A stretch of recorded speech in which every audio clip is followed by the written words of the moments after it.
तव प्रताप और राखि प्रभु जइहो नाथ तुरंत। असि कहीं आय सुपाई पद बंद चलेव हनुमंत। भरत बाहुबल शील गुण प्रभु पद प्रीति अपार। मन महु जात सराहत पुनि पुनि पवन कुमार। जब हनुमान जी संजीवनी बूटी लेकर श्री राम के पास समुद्र तट पर आ रहे थे तो रास्ते में उनकी जो मुलाकात होती है वो भरत जी से होती है और हनुमान जी भरत जी से कहते हैं कि आपके प्रभाव को हृदय में धारण करके मैं प्रभु श्री रामचंद्र जी की कृपा से तुरंत ही बड़े वेग के साथ जाऊंगा। ऐसा कह के हनुमान जी भरत जी को नमस्कार करते हैं और वहाँ से चल पड़ते हैं। उड़ते समय हनुमान जी भरत जी के बाहुबल शील गुण इन सब का मन ही मन विचार करते हैं और ये सोचते हैं कि उनको प्रभु राम के चरणों से कितना अपार है और उनके प्रति कितना प्रेम है। मन में यही बात सोचकर वो भरत जी की सराहना करते हुए बार बार कर रहे हैं उनकी सराहना और उड़ते हुए बड़े वेग से जा रहे हैं। उहाँ राम लक्ष्मणहि निहारी बोले बचन मनुज अनुसारी। अर्ध राति गए कपि नहीं आयो राम उठाए अनुज उर लायो। सकहु न दुखित देख मोय काहू बंधु सदा तव मृदुल स्वभाव। मम हित लाग तजहु पितु माता सहु विपिन हिम आतप बाता। सो अनुराग कहाँ अब भाई उठऊ न सुनि मम बच बिकलाई। जो जनत्यों बन बंधु बिछोहूँ पिता बचन मनत्यों नहीं ओहूँ। अर्थात जो कवि हैं वो लिखते हैं श्री राम जी लक्ष्मण जी को देखकर कह रहे हैं कि बहुत एक मनुज वचन यानी जैसे एक इंसान विलाप करते हुए बोलता है उसी तरीके से वो कह रहे हैं कि आधी रात बीत गई है अभी हनुमान जी नहीं आए हैं और वो अपने अनुज का सिर यानी श्री राम जी लक्ष्मण जी का सिर अपनी गोदी में रखकर बैठे हुए हैं और कहते हैं लक्ष्मण जी के स्वभाव के बारे में कि वो लक्ष्मण जी कभी मुझे यानी श्री राम को दुखी नहीं देख सकते थे। इतना मृदुल स्वभाव लक्ष्मण जी का था और श्री राम के लिए ही तो लक्ष्मण जी ने अपने माता और पिता को भी तज दिया था यानी छोड़ दिया था और इनके साथ वनों में चाहे गर्मी हो ठंडी हो बरसात हो आदि मौसमों को सहा है और जितनी परेशानियां आई हैं उनको अपने ऊपर झेल लिया है। सो अनुराग कहाँ अब भाई। फिर श्री राम जी लक्ष्मण जी के बारे में कहते हैं कि अब सारा अनुराग कहाँ चला गया है। मुझे इस प्रकार दुखी देखकर भी अब आप नहीं उठ रहे हैं। जो जनत्यो बन बंध बिछो। फिर श्री राम जी कहते हैं कि अगर मेरा तुमसे बिछड़ना ही लिखा था अगर मुझे ये बात बहुत पहले ही पता होती तो मैं शायद पिताजी के वचन का पालन नहीं करता और मैं इस वन में नहीं आता जहाँ मुझे तुमको खोना पड़ जाता। ऐसा कहकर श्री राम जी विलाप कर रहे हैं।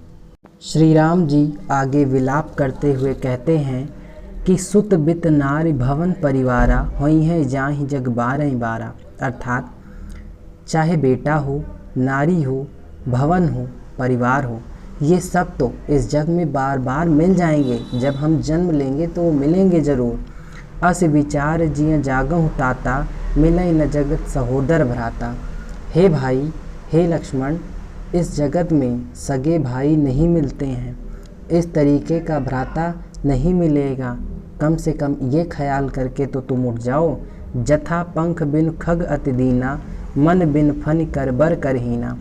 फिर श्री राम जी तुलनात्मक यानी तुलना करते हुए कहते हैं यानी अपनी और लक्ष्मण जी की जोड़ी बताते हुए कहते हैं कि जैसे बिना पंख के खग हो जाता है यानी पक्षी जब बिना पंख के हो जाता है तो बहुत असहाय हो जाता है और जो सांप होता है वो बिना मणि के बेकार हो जाता है और हाथी सूंड के बिना असहाय है।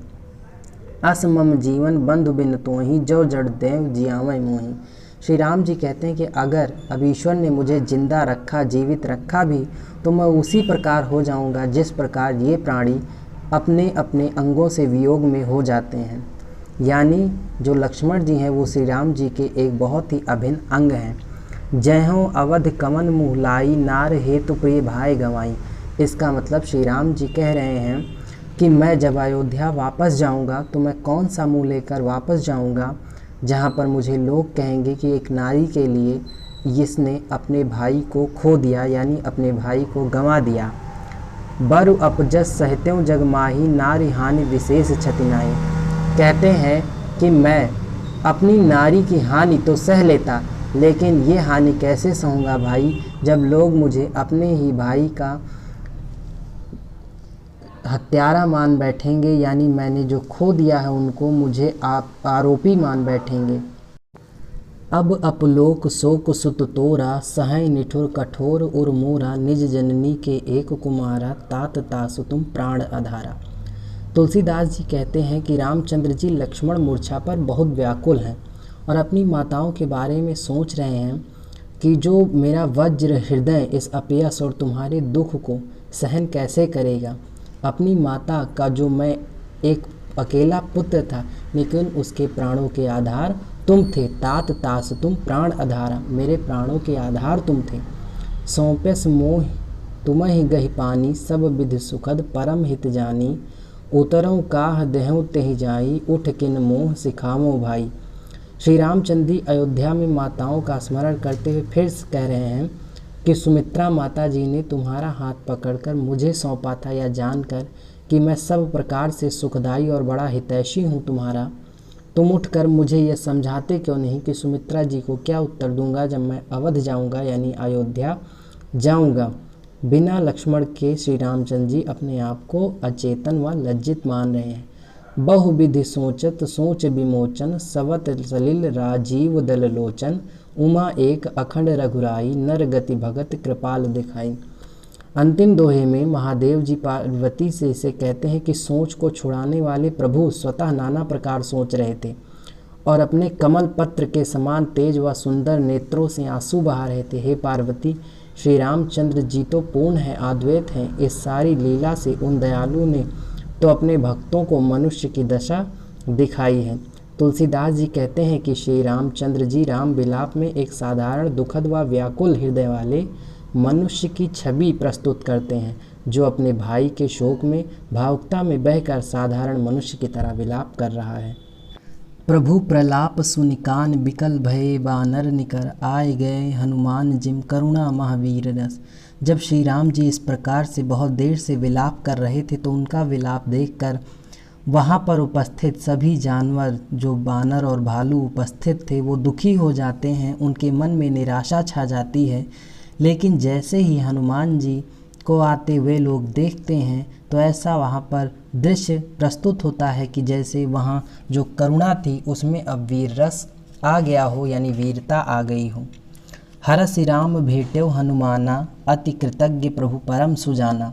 हनुमान जी जब आते हैं, श्री राम जी उन्हें गले लगाते हैं और अच्छे से भेंटते हैं और कृतज्ञता प्रकट करते हैं, यानी उनका धन्यवाद व्यक्त करते हैं। तुरंत वैद्य तब कीन्ह उपाई, तो वैद्य जो वहाँ पर उपस्थित थे उन्होंने दवा लक्ष्मण जी को दी, जिससे वे उठ बैठे और लोगों में हर्ष फैल गया। हृदय लाए प्रभु भेट्यो भ्राता, हर्षे सकल भालु कपि भ्राता। और जब वो जग जाते हैं तो श्री राम जी लक्ष्मण जी को गले से लगाते हैं। ये दृश्य देखकर वहाँ उपस्थित सभी लोग खुशी व्यक्त करते हैं और हर्षित होते हैं। कपि पुनि वैद्य तहाँ पहुँचावा, जेह विधि तबहि ताहि लयावा। फिर हनुमान जी वैद्य जी को लंका पहुँचा देते हैं, क्योंकि हनुमान जी लंका से ही वैद्य लेकर आए थे। यह वृतांत दशानन सुनेऊ, अति विषाद पुनि पुनि सिर धुनेऊ। जब यह वृतांत यानी ये पूरी घटना रावण तक पहुंचती है, जब वो इस बात को सुनता है तो बहुत ही ज़्यादा क्रोधित हो जाता है और अपने ऊपर क्रोध को व्यक्त करता है। व्याकुल कुंभकर्ण पहियावा, विविध जतन कर ताहि जगावा। तब उसके दिमाग में कुंभकर्ण का ख्याल आता है और बहुत प्रकार से जतन करके कुंभकर्ण को जगाया जाता है। जागा निश्चय देखें कैसा, मानव काल देह धरी वैसा। अब कुंभकर्ण जाग चुका है और उसके शारीरिक वर्णन को तुलसीदास जी बताते हैं कि जैसे काल हो वैसे उसका शरीर है। कुंभकर्ण बूझा क्यों भाई। कुंभकर्ण अपने भाई रावण से पूछता है कि क्या हुआ। काहे तब मुँह रहे सुखाई, काहे क्यों आपका मुँह सूख सूखा दिखाई दे रहा है यानी सूख रहा है। कथा कहीं सब तेहि अभिमानी, तो सारा वृतांत सारी बातें रावण बड़े अभिमान के साथ व्यक्त करता है और वो अभिमान भी व्यक्त करता है जिस प्रकार से उसने सीता जी का हरण किया था। तात कपीनहि सब निश्चर मारे, महा महा जोता संघारे।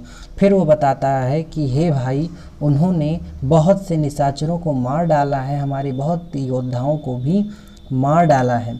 दुर्मुख सुर रिपु मनुज आहारी, भट अतिकाय अकंपन भारी। अब वो नाम गिनाता है उन महान महान योद्धाओं के जो इस युद्ध में मारे गए हैं, चाहे वह दुर्मुख हों, सुर रिपु हों, मनुज आहारी हों, अतिकाय और अकंपन जैसे बड़े बड़े योद्धा और भी महोदर आदि रणकुशल वीर लड़ाई से जूझ गए। रावण अपने अनेक वीरों की मृत्यु का बदला लेने की भावना को कुंभकर्ण के सामने प्रस्तुत करता है और उसे युद्ध में जाने के लिए कह बैठता है। अब कुंभकर्ण के मन में क्या विचार आता है? कुंभकर्ण यहाँ पे कह रहा है, सुनि दस कंधर बचन तब कुंभकर्ण बिलखान, जगदम्बा हरि आन अब सठ चाहत कल्याण। अब अपनी मन की भावनाओं को कुंभकर्ण व्यक्त करते हुए कह रहा है, जब उसने ये सारी बातें सुन ली तो वो रावण को कह रहा है कि 10 कंधे यानी 10 सिरों वाला ये जो व्यक्ति है, इसने क्या अनर्थ कर दिया, साक्षात जगदम्बा जी का हरण कर लिया और अब ये अपना कल्याण चाहता है। जगदम्बा का हरण करके किसी का कल्याण नहीं हो सकता।